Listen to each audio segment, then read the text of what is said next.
With Broken Truth, I'm John Davidson, and today I'm joined by Christine Dolan, investigative journalist, and Rob Forbes, who is a citizen in the tropical state of Alaska. And Rob's going to inform us about what he experienced in his journey through COVID. Welcome, Rob. Hi, thank you. I appreciate you having me tonight. Thank you for being available. Rob, can you kind of explain what happened to you and why you're here? Yeah, really, in the end, it's been a long journey from the initial COVID lockdowns and every part of the madness that we were put through. And I was, in the end, one of the many vaccine injured by the first dose of the Pfizer vaccine that I took in early March of 2021. And, through that process of, the harm to my heart and everything that's affected my life, I've gone through a long list of medical gaslighting and poor diagnosis, and ultimately, in the end, through the truth of what happened through, multiple world-class health organizations, and then in the end at the Mayo Clinic to come to the final resolution of knowing that in the end the vaccine wasn't cause my injury. It's been a long road. Wow. So, what year did you get the injury, or even do you know the date? Yeah, March 4th, 2021. That was my first shot of the Pfizer vaccine. I got that at the local Walgreens. And it was the time that, we were all being told at that point that if you get the vaccine, the virus stops with you.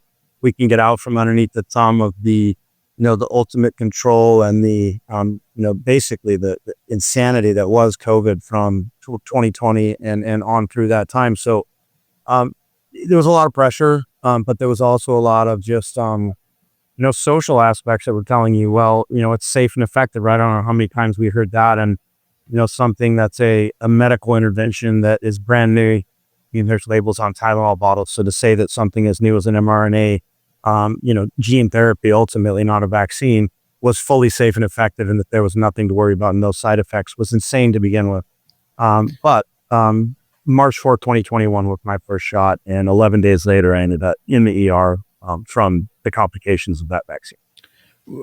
What complications did you have, if you don't mind me asking? So, no, of course, that's the whole part of the story. So, at that point, I'm the healthiest I'd been in my life. I'd sold a couple of companies, and in the end, I was a stay-at-home dad for the most part. I was riding my mountain bike during the day, summer and winter, playing hockey also. So, as healthy as ever, super active. And my plan was to be around for my daughters and support my family and live a life together that we ultimately never thought we'd have. And unfortunately, 11 days later, as I was sweeping the entry of a building that we had just opened to be a small business development center in Anchorage, as everybody's coming out of this COVID madness and losing jobs and shutdowns, and we invested in a building, converted it into a small business development center, and I'm sweeping the front entry, so not doing anything physical.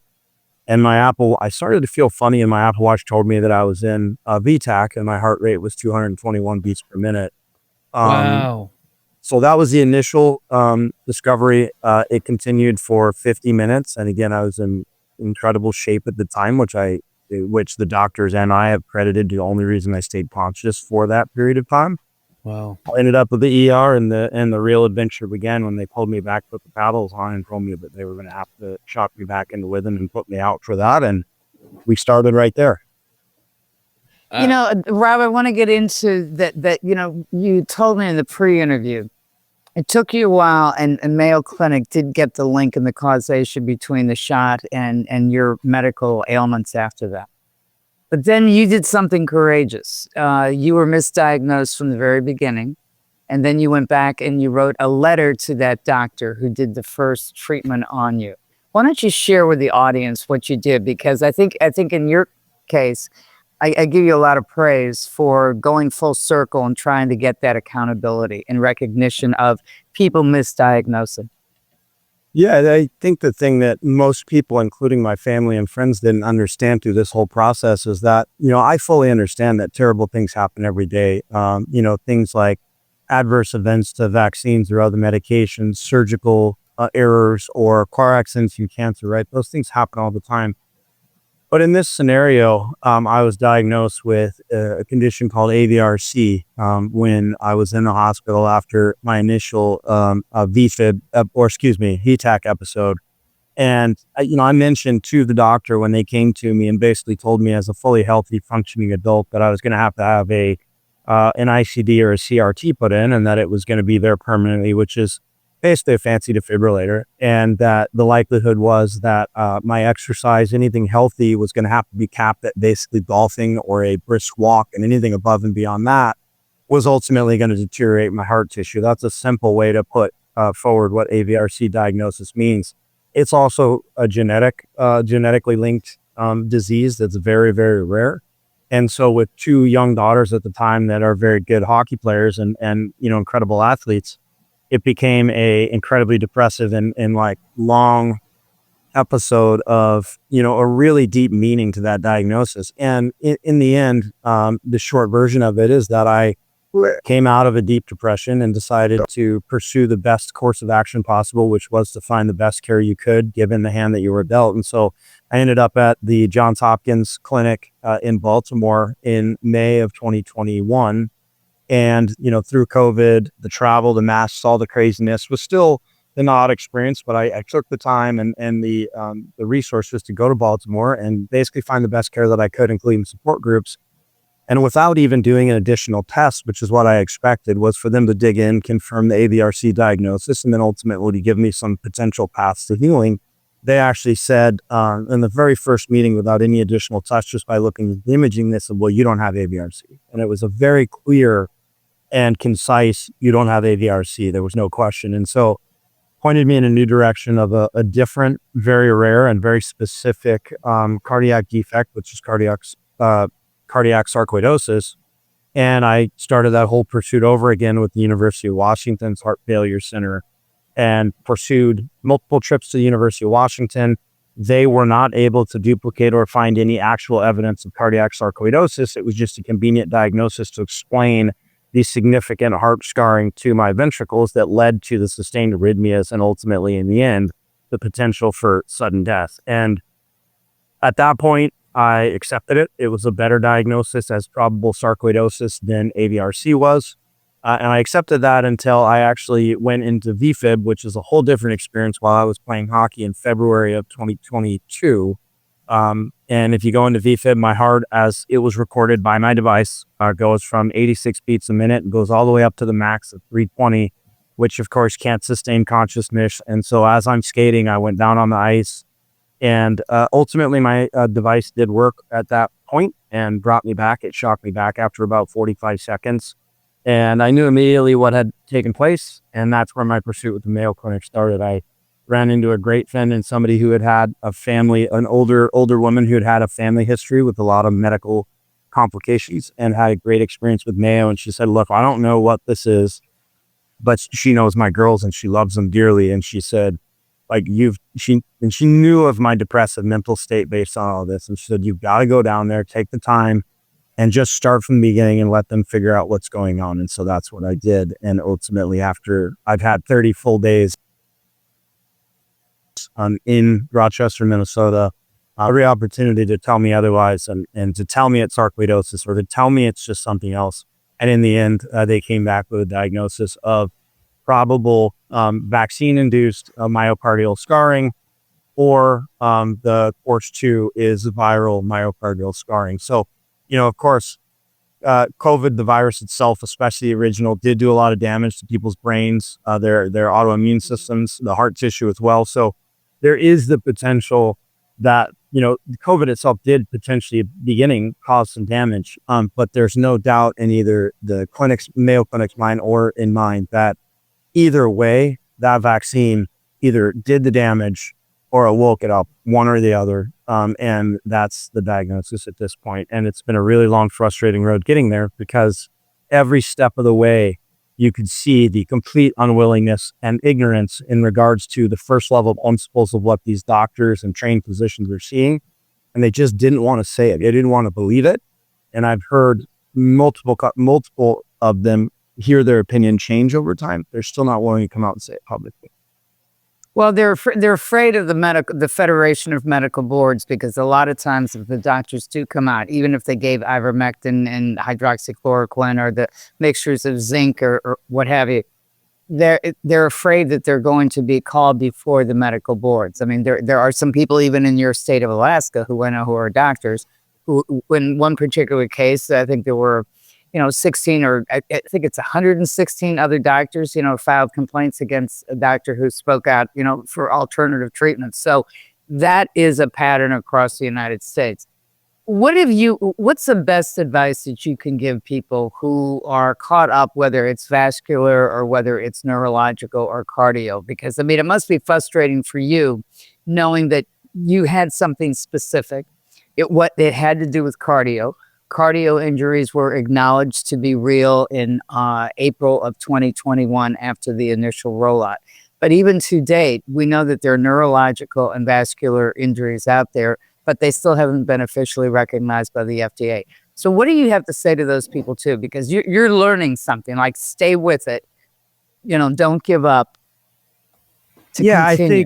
I think the biggest thing for me is that I knew my body relatively well. And while I certainly wasn't a pinnacle level triathlete, I knew what was happening. And I think most people do to some extent. The biggest piece of advice I could give them is that you only have one body, you only have one life, and doctors are in what they call a practice for a reason, and they don't have all the answers. And as well, like you mentioned, a lot of them are under an immense amount of pressure where maybe they feel like or know deep down that the right thing to do is to consider, all potential mechanisms of injury or development of disease. And I think the progress that we made so far is actually positive, but it's going to necessitate each person to be their own strongest advocate to make sure they continue to explore every potential avenue of injury, whether that's cardiovascular, neurological, or autoimmune. It's something that you have to continue to explore, because whether you give up or not, the reality is that if you stop being your own advocate, nobody else is going to be for you. And it's really important, not just for you, but to help all of the people right now that are still drinking the Kool-Aid of get the COVID vaccine that's safe and effective and all these other things. It's unconscionable to not continue to turn these leaves over, because ultimately in the end, more children, more healthy adults, and more people with families are going to be harmed the more that this injection goes into Americans' lungs. That's right. I agree. Yeah. This whole experience has really been eye-opening for the majority of American people, just in terms of how controlled medicine is, how difficult it is to get frank conversations with doctors and who are just afraid for their jobs or in denial. I mean, this is a mess, but it's wonderful that you did what you did. Your story is much better than a lot of stories, as terrible as it is. Yeah, I mean, it is. And to be honest with you, John, like, I feel blessed, and I'm not going to say that I've worked incredibly hard to get back to where I am today at this point. I've been dedicated to incredibly clean living, a very dedicated and regimented exercise regimen as well. And it's helped me get back to a place where both mentally and physically I feel strong. But the biggest thing that was disappointing is that the weight of mental burden and anguish, that being gaslit and being told that what happened to you isn't what happened to you and that the damage isn't real, it's really hard to explain even in this circumstance, because I knew, and I tried really hard to explain and to help people and do things for the right reasons. And then you're told that you're an inconvenience, that you're something that doesn't want to be acknowledged, that your status as a victim is not true, that it's not real. And you start to question both your sanity, the viability of society. And it's a really depressive doom loop to be in. I'm gifted with the ability to have come out of that for the most part, but the people that are still facing these issues don't deserve that plight. They don't deserve that burden. And it's something that until we, at least, like I told Christine in our pre-interview, my main course of action here is acknowledgement. It's the understanding that these harms did in fact happen. And I understand, the moniker of you've got to cut down some trees to build houses, right? I understand that. And there is always collateral damage, but to be told that that is not true and that you aren't it is not the path, because ultimately in the end, we're the ones that have to carry that cross, and it's a heavy cross to carry. You know, when I started interviewing COVID vaccine injured in January of 2021, I was very early at the roll-on. It just happened to be by coincidence. A lot of these people were healthcare providers. They were in the field. And there was one woman in particular who was shocking to me. She actually was admitted into a mental institution because her family did not want to believe that, you know, what was going on in her body was real, and they were gaslit. And then there were other people who were healthcare providers where her colleagues wanted to put her on SSRIs. Did anybody say that you should take that and that will cure everything because it's all in your head? Absolutely. I actually ended up in my initial experience. So I had that, I had the reaction March 15th. I had 4.5 days in the hospital to have the implant done. And I ultimately had an ablation as well during that first stint in the hospital during the second device implant. And I came out under the weight of a sarcoidosis diagnosis, which for me is effectively a death sentence. I wouldn't have expected to live for more than 10 years based on my activity and the things that I would do. And I'm not the kind of person that was likely to stop living my life the way I wanted to. And so it was incredibly heavy. I spent about 2 weeks fully not caring if I lived or died. And in the end, for the sake of my family and wife, I ended up actually setting up an appointment with a doctor that would prescribe me Lexapro so that I could get over some of the anxiety and the depression aspect of things.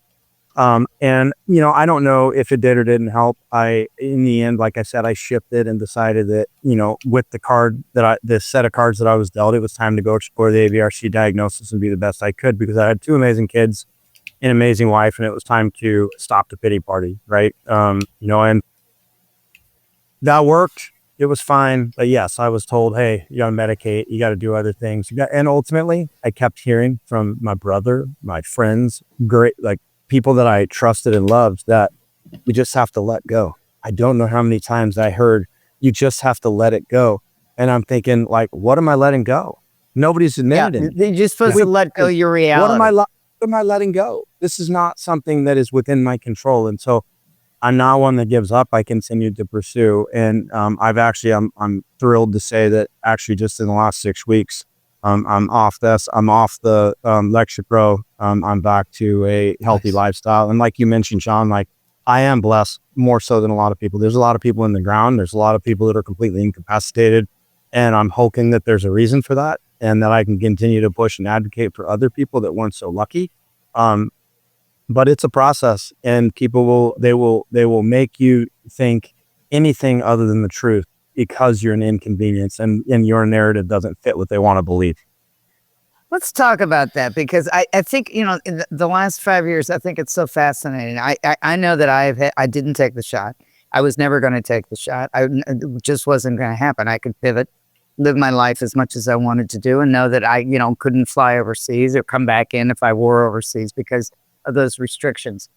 But I remember thinking how odd it was that people that you know, people that you care about, friends, family, and the gaslighting as if you're crazy, as if you shouldn't question authority. I mean, that's just kind of, I'm in the right business because I'm irreverent, okay? And because I don't like authority, and I don't like, you know, what I saw in America, I saw in too many countries, third world countries. But what was disappointing to me is that Americans fell into line like sheep.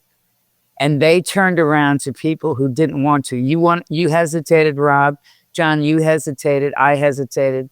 And then at the same time, it's if you're gaslit and you're sitting here going, whoa, are you that blinded by either the medical divinity of the white coat or by the government telling you what to do because you're not supposed to think for yourself, or you don't understand ideology?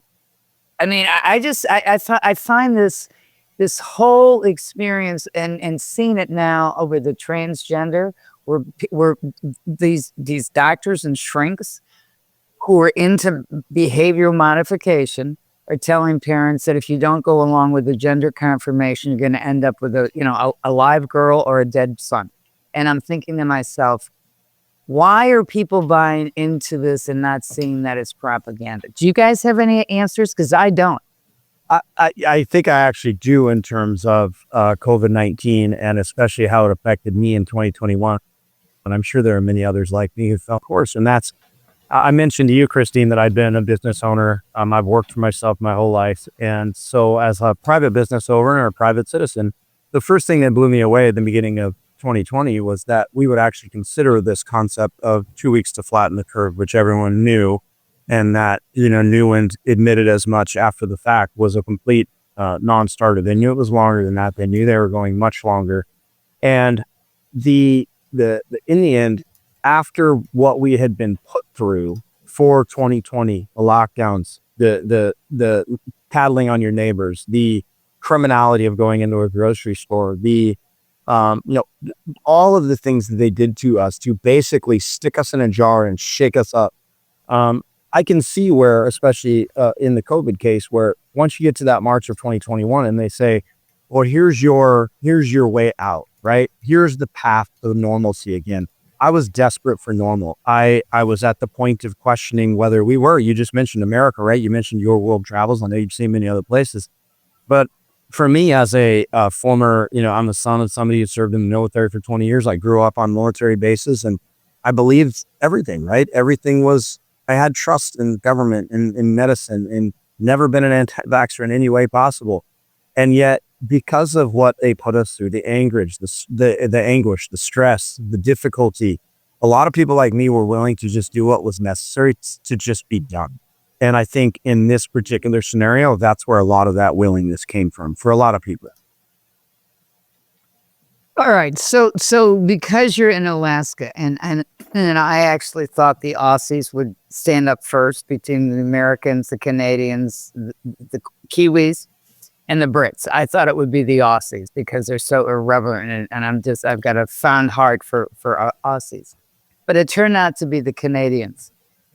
What was that experience like, being up in Alaska and having that convoy leave, and go into Ottawa? Was that kind of inspirational for those people from Alaska? Hugely inspirational. And I definitely did not have any opportunity beyond a small donation to be involved in that.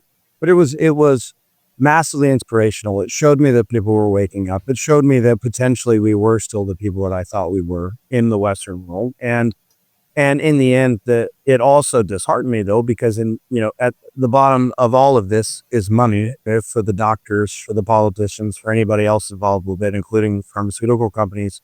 And in the end, if you control the money, you control the people. And they controlled the money flow. They confiscated a lot of the money. They withheld the money and made it difficult, right? So that was one of the things that, while also being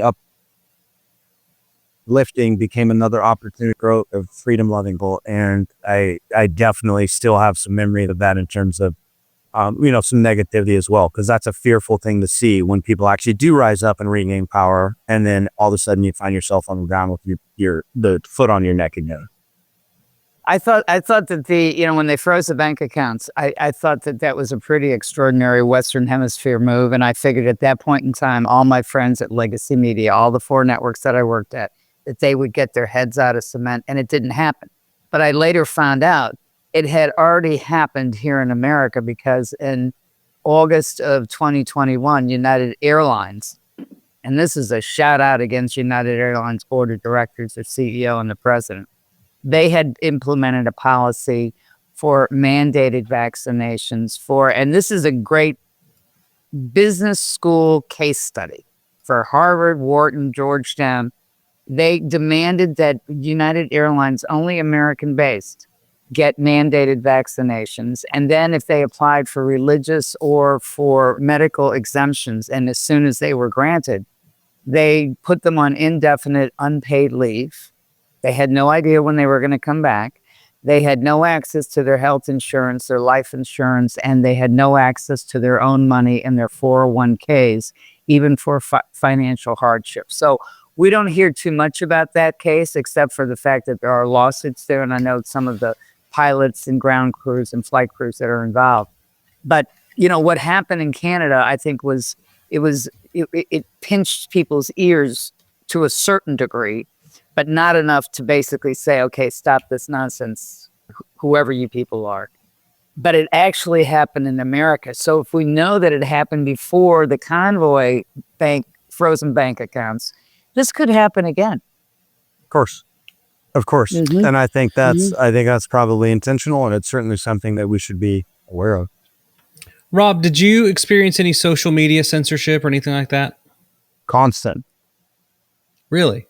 Constant. And, yeah, even the concept of mentioning that the vaccine was a part of the injury, as soon as it started to become a question, was a post being taken down, things being flagged, and there was really nowhere to go. And that goes back even to, they're restraining real information and keeping that from me leading up to March of 2021. There's some culpability there as well, because had I actually had the information that was coming out, through other people with the experiences they had, I can tell you I likely wouldn't have gotten the vaccine. I would have learned more about the harm that was happening before me. Yeah. And there's no way that I would have taken it, but their censorship worked. They kept it off of social media.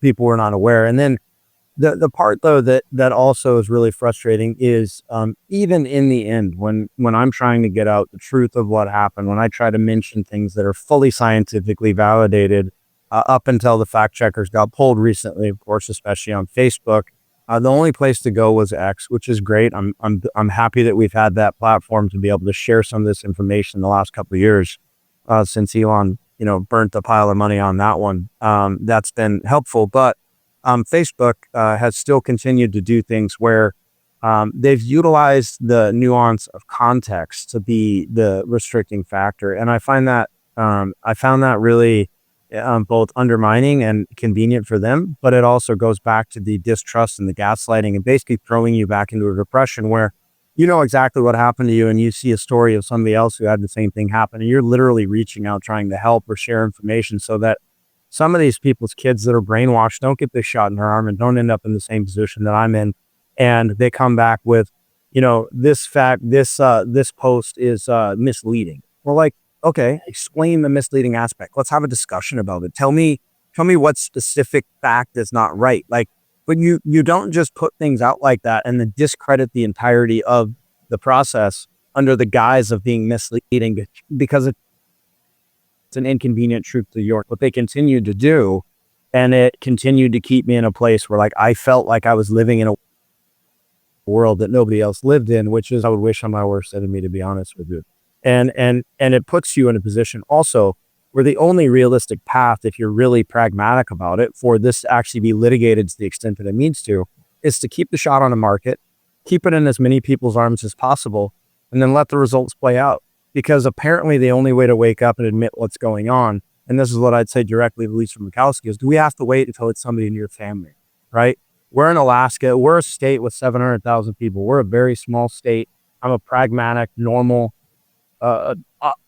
totally productive father of 2 girls. That's a part of the community. I work for a local nonprofit hockey association. I volunteered on many boards and organizations. I'm here to make the state of Alaska better. I've been here since the military brought us here in 1986. I'm one of us. And I'm telling you that this happened. It doesn't matter how rare it is.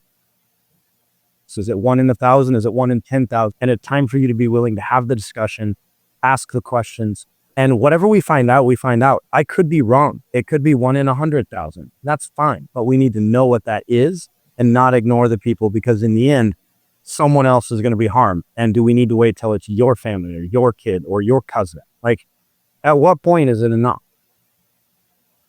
So Bobby's going to testify before the 2 committees this week.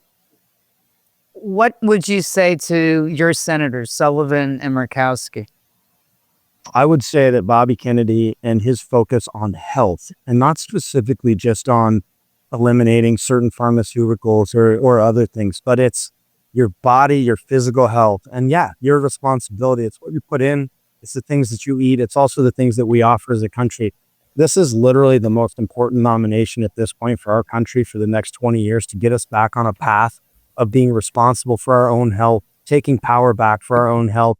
And yes, in the case of emergent care or necessary pharmaceuticals, yeah, you got to do what you have to do and you have to trust your doctor.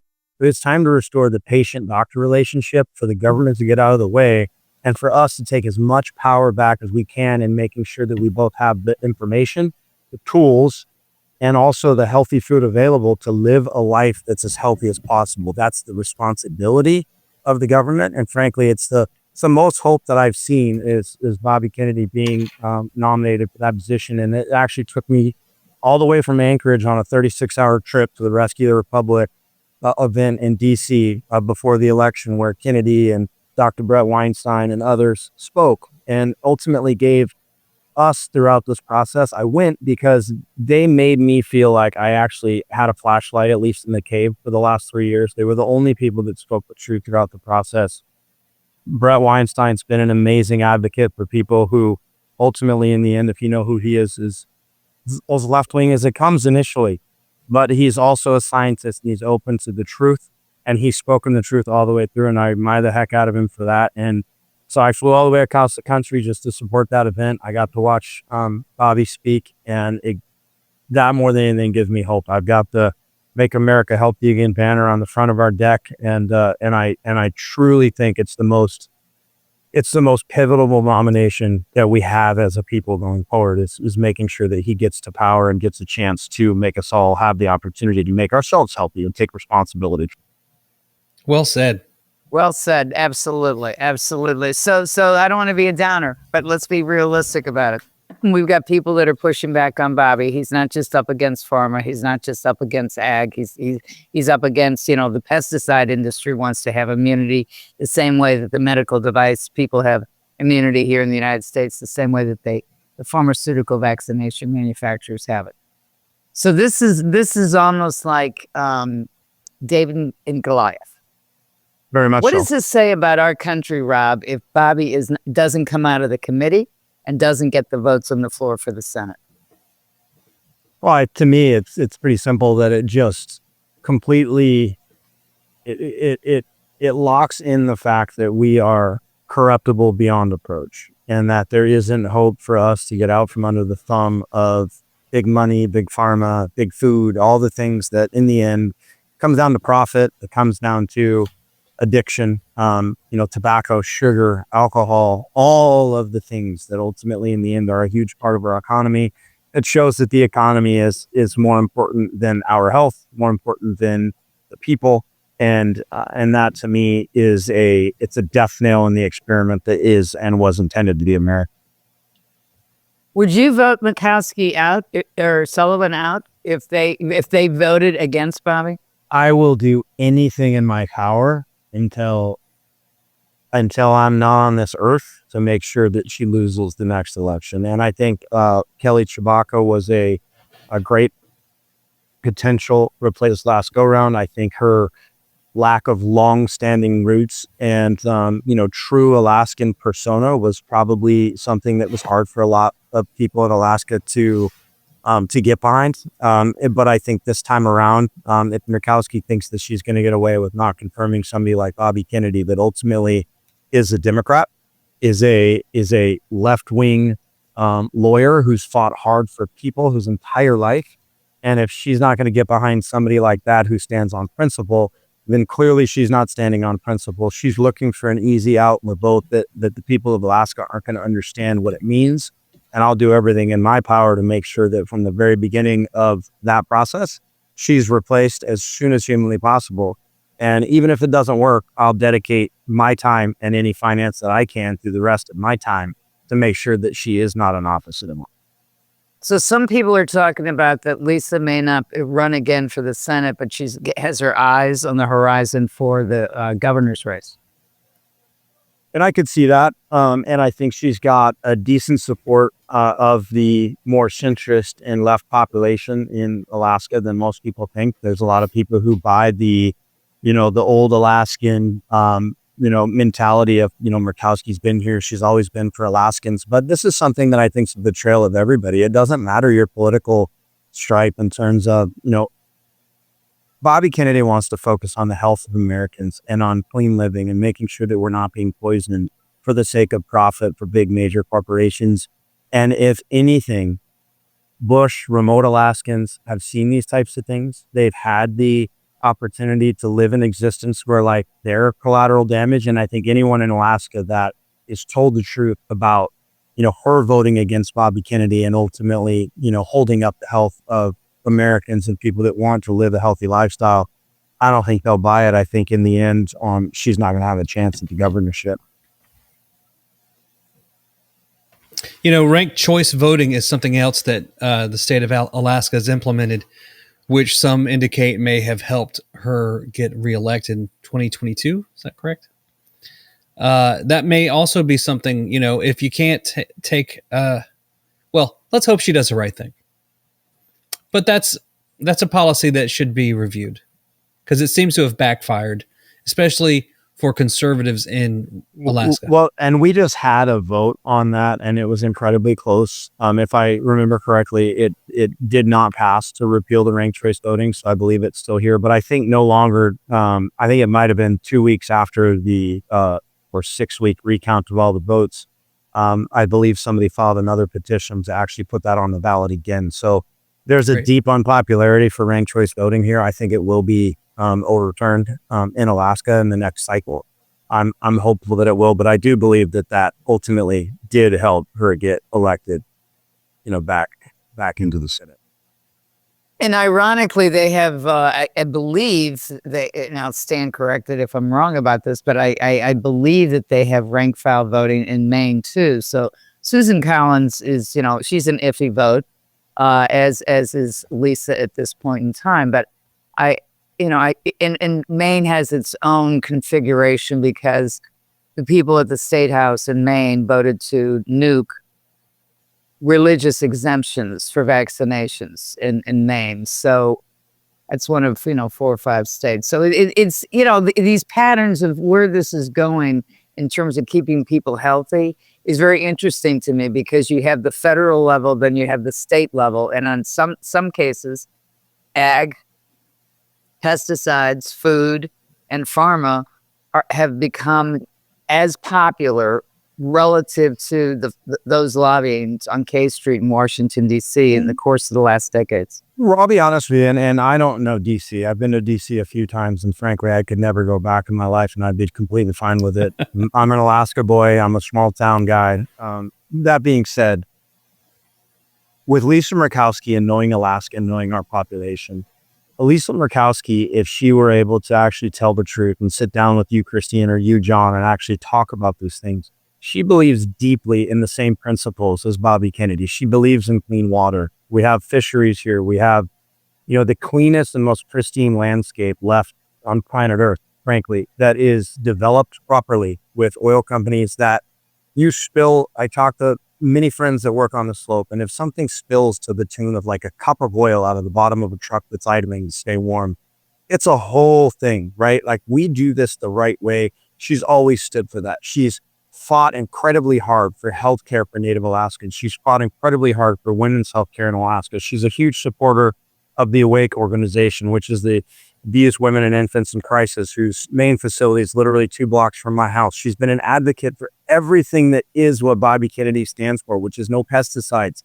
no farmed fish, right? Taking care of our pristine wilderness and making sure that our meat and our hunts and our subsistence way of lifestyle is continually supported.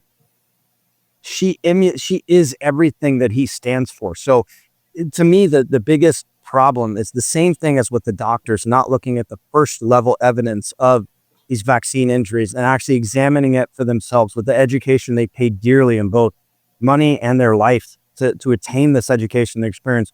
And they ignore all of that in experience and intuition, and they don't diagnose the patient because they're told it's not the case by the people writing their paychecks. That's as inexcusable as it is for Murkowski to pretend like she doesn't understand what Bobby Kennedy actually stands for. If there's anything about Senator Murkowski, she is smart. She understands these principles, and she actually lives these principles in Alaska and has her entire life. And she's going to go and vote against somebody who shares all the exact same things that she believes is beyond, it's just beyond reprehensible. Well, the second layer to that is if she, again, hoping that she does the right thing. If she doesn't, she is responsible for whoever does go in next and the damage caused by that. So I hope, Rob, that you are able to connect with her and try to call her office this week. If you don't have her number, you should give her. Oh, okay. Yeah, maybe you can get in touch and just give her a maybe piece of you ought to send this interview to her. Yeah, I will. Because I think the reason why we're doing this is that, this is to cause attention to the people that sit on these committees.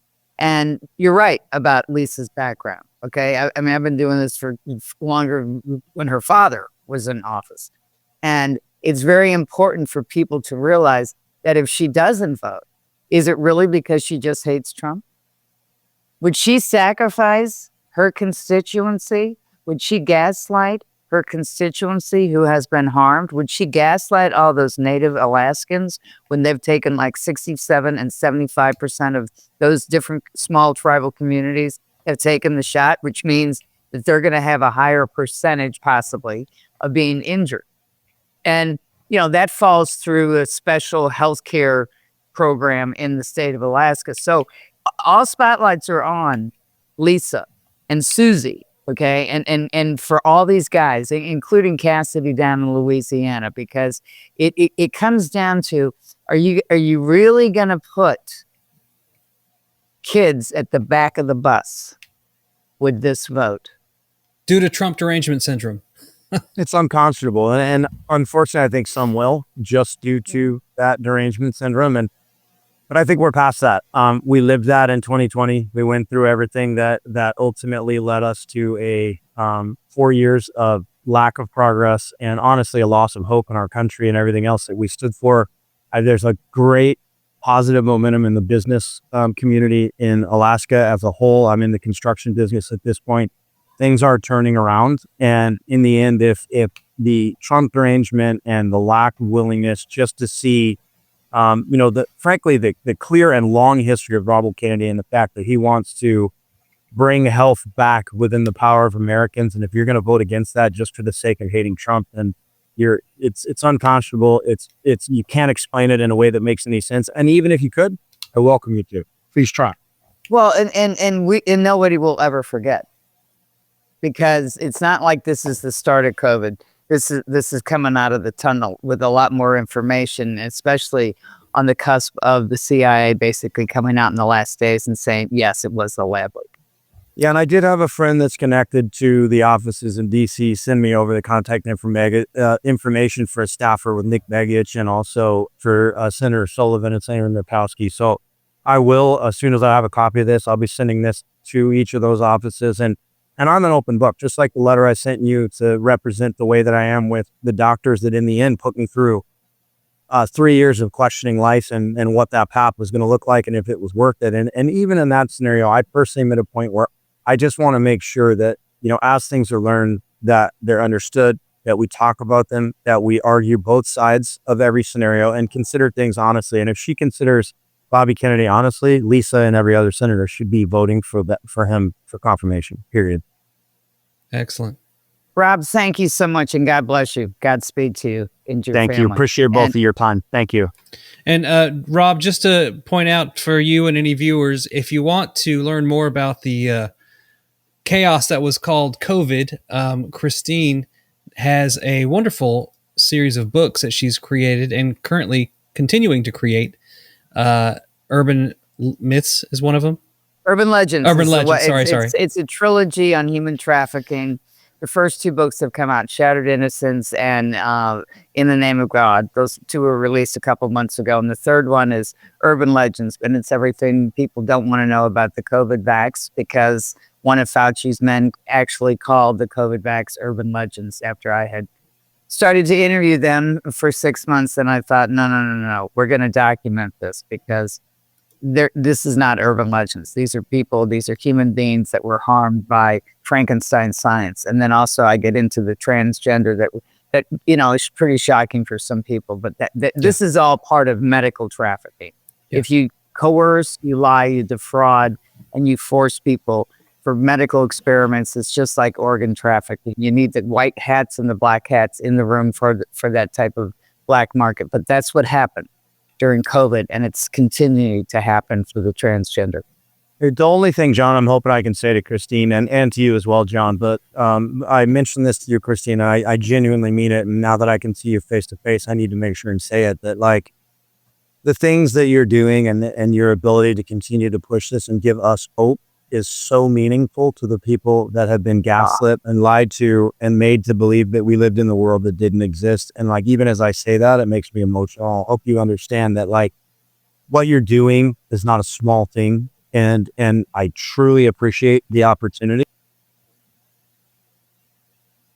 Well, I appreciate those kind words, and I'm doing it because I believe that people should never be gaslit, and I believe that anybody who's been disabled by the medical community should have a voice. And you know, my dream coming out of this is that people be held accountable. I want to see some people in jail. I'll just say it, but that's sort of the prosecutor mind, having covered human trafficking. I think these are crimes because people consciously and without a conscience put people's lives at risks, and then they basically hung them out to dry. And Well, speaking thank of gaslighting, if you want to see gaslighting from 2020 all over again, maybe not you, Rob. I don't want to give you a heart attack.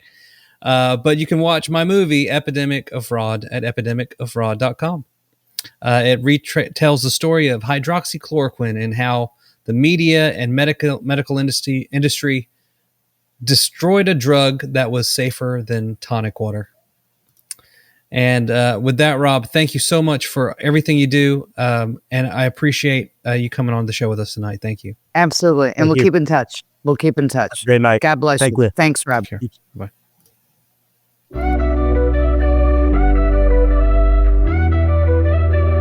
Alaska stands tall. We ain't gonna fall. Stronger together. We're one and all. Freedom in the air. Raise your voice.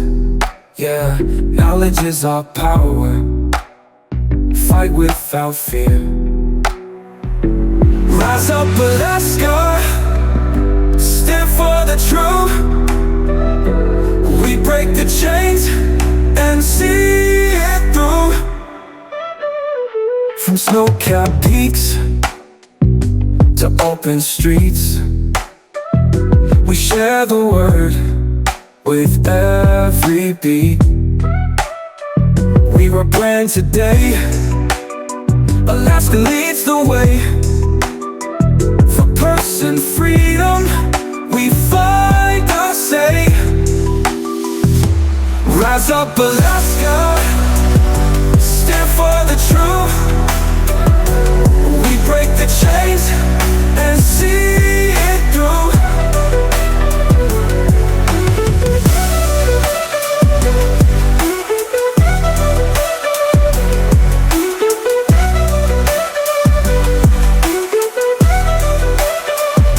We brand today. Alaska leads the way. For person freedom, we find our say.